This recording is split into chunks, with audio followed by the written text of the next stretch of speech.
Hello and welcome to my YouTube channel, Maths with Fun. This is Kalimullah, mathematics teacher at IBA Public School, Larkana.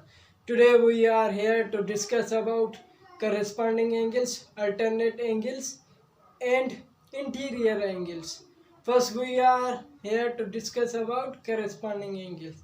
आज का जो हमारा topic है वो है corresponding angles क्या हैं, अल्टरनेट एंगल्स कौन सी होती हैं और इंटीरियर एंगल्स कौन सी होती हैं, ये कब बनती हैं, कौन सी लाइंस जब होती हैं तब ये बनती हैं। तो आइए देखते हैं करेस्पॉन्डिंग एंगल्स।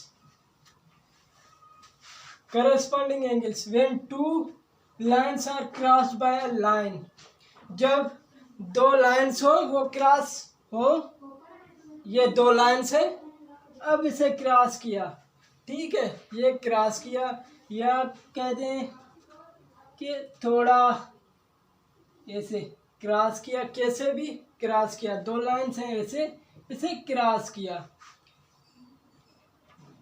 ये जो दो लाइंस हैं इसको जो एक लाइन ये क्रॉस कर रही है इसे हम कहते हैं ट्रांसवर्सल लाइन, जैसे हम पहले डिस्कस कर चुके हैं। तो क्रॉस बाय लाइन का transversal line, the angles are found.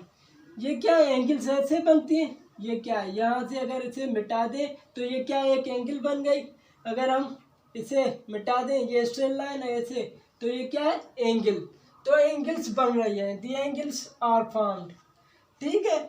Angles in matching corners are called corresponding angles. जब दो लाइंस हैं उनको एक ट्रांसफर लाइन है क्रॉस कर रही है तो क्या हमारी एंगल्स बन रही है, और जो मैचिंग कॉर्नर में एंगल्स हैं उसे हम करेस्पॉन्डिंग एंगल्स कहते हैं।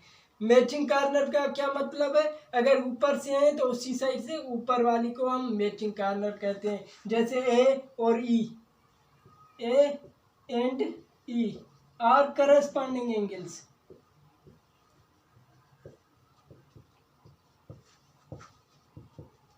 ठीक है, ए ई क्या है मैचिंग कॉर्नर में है, ये इस साइड पर लाइन है, लाइन की इस साइड पर है, ठीक है, ये लाइन है ऊपर की तरफ से है, लाइन है ना, लाइन के ऊपर है, ये भी क्या है लाइन है, लाइन के ऊपर है, तो ये क्या है मैचिंग कॉर्नर में है। जी सी क्या है, ये लाइन की इस साइड पर है, जो ट्रांसफर लाइन है उसकी इस साइड पर है सी, ये क्या है जी इस साइड पर है, ठीक है। अब ये जो लाइन है उसके नीचे है, ये लाइन के भी नीचे है, तो सी और जी क्या है करेस्पॉन्डिंग एंगल्स हैं। यहाँ पर बी और एफ करेस्पॉन्डिंग एंगल्स होंगे क्योंकि ये मैचिंग कॉर्नर में है। डी और एच क्या है करेस्पॉन्डिंग एंगल्स हैं।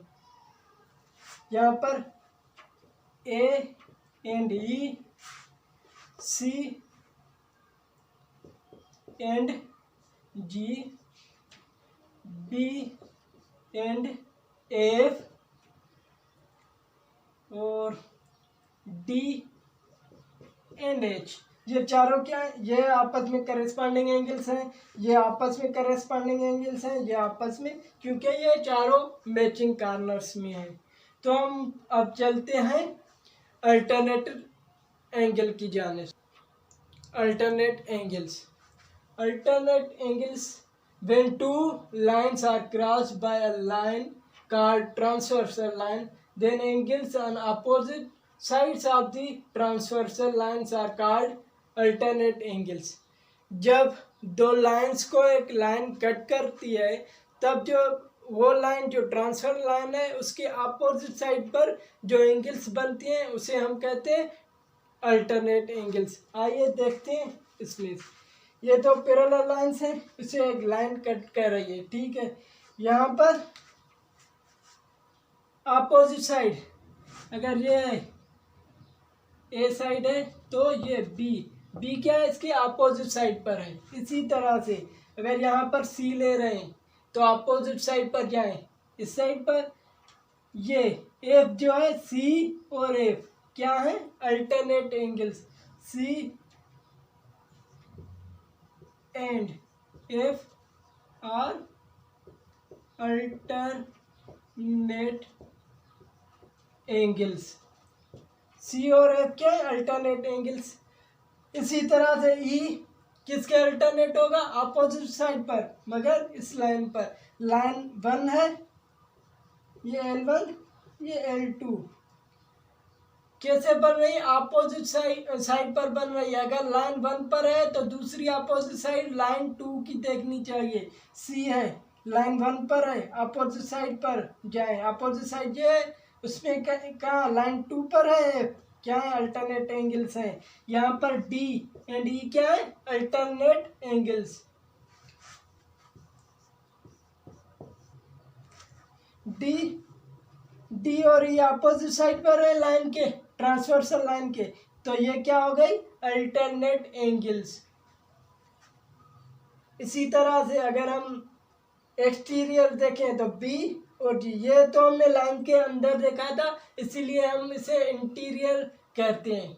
लाइन के अंदर से देखा ना इस, और ये जो लाइन्स हैं इनके अंदर ही बताया, सी डी, ये क्या है? चारों एंगल्स इनके अंदर है। अगर इनके बाहर देखें तो ये जी एंड बी क्या है?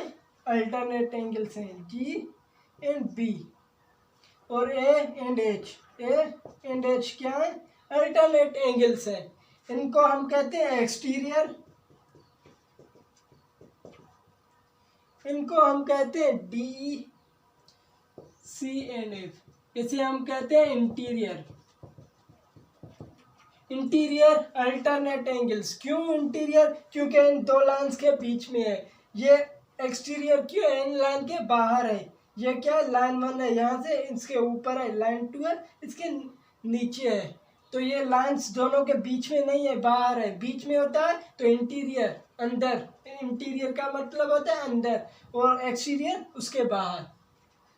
I hope you got the point. अब हम चलते हैं इंटीरियर एंगल्स की तरफ। अब हम वो डिफाइन करेंगे इंटीरियर एंगल्स क्या है।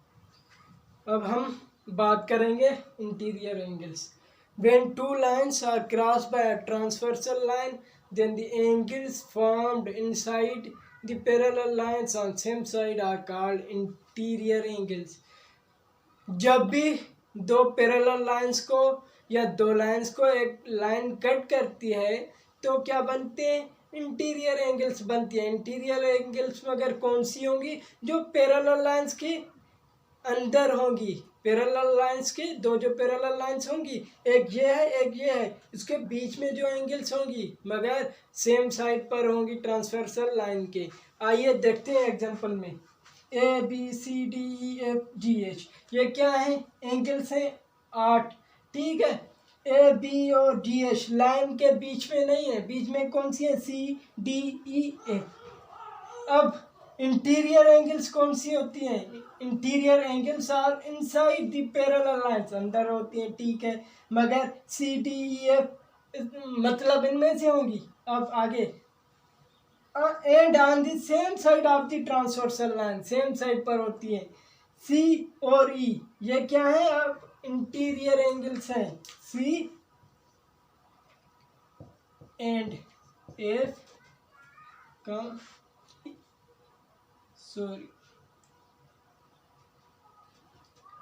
sorry C and E, D